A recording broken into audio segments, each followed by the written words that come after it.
Eles demoram pra entender que não dá pra ganhar todas as lutas. Está querendo nos distrair? Ou não passa de um idiota?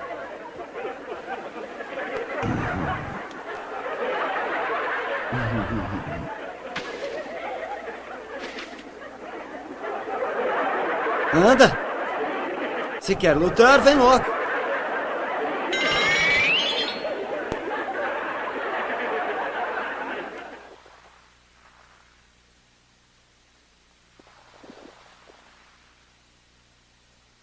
Você vai lutar sozinho?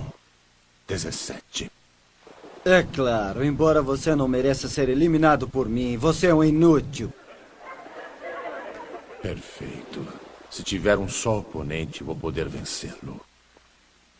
Derrotando um desses androides, impeço que aquele monstro se desenvolva por completo. É o que eu vou fazer.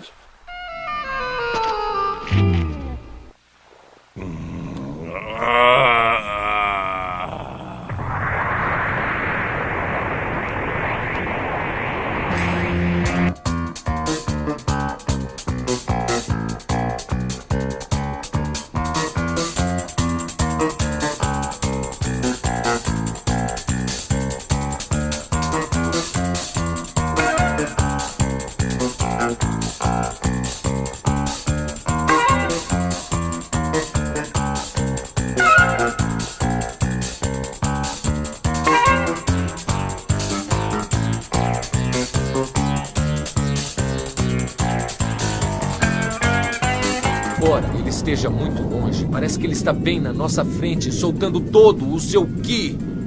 É incrível. Não acredito que seu poder seja tão grande. Não, mestre, está enganado. Esse não é todo o seu poder. Hã?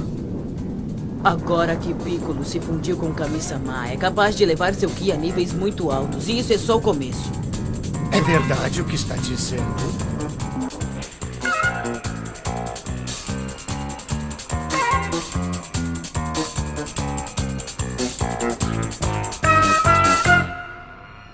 Esse não é o Piccolo. O quê?